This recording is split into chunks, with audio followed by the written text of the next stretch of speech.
চাঁদের আলোয় মোড়া একটি ছোট্ট গ্রাম ছিল। সেখানে ছিল একটি পুরনো স্কুল। স্কুলের পাশে ছিল আলোধারা নামে একটি পাঠাগার।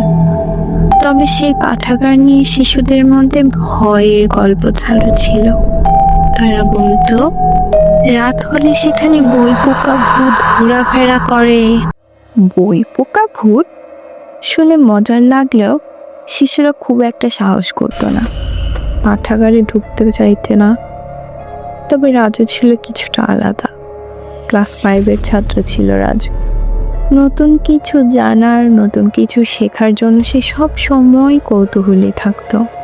তাই একদিন সে সিদ্ধান্ত নিল ভূতের সত্যতা এবার যাচাই করবেই সে। এক রাতে মশারিটা টেনে চুপি চুপি সে বাড়ি থেকে বেরিয়ে পড়ল, হাতে একটা টর্চ। পাঠাগারের দরজা খুলতেই তার গায়ে কাঁটা দিয়ে উঠল। ভেতরে পোকায় খাওয়া পুরনো বইয়ের গন্ধ আর চারপাশে অনেক ধুলোবালি। তবে সবচেয়ে অদ্ভুত ব্যাপার, এক কোণে একটা ছোট্ট মৃদু আলো দেখা গেল। রাজু সাহস করে এগিয়ে গেল।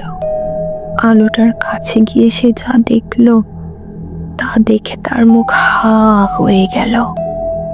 সেখানে একটি ছোট্ট ফর্সা ভূত বই খুলে মন দিয়ে পড়ছে।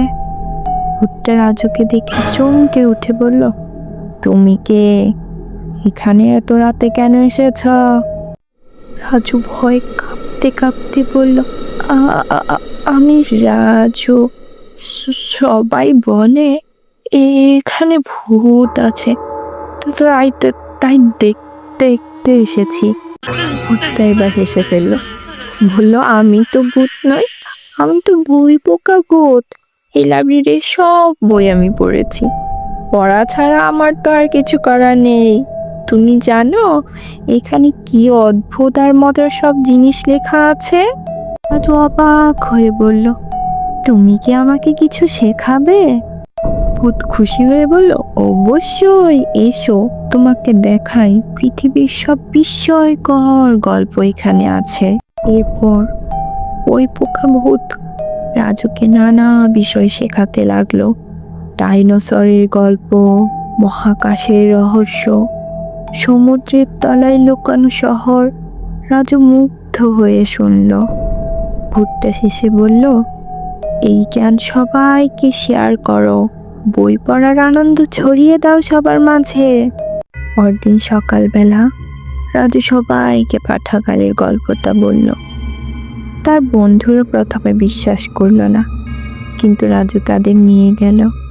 ধীরে ধীরে আলোধারা পাঠাগার সব শিশুর প্রিয় জায়গা হয়ে উঠল।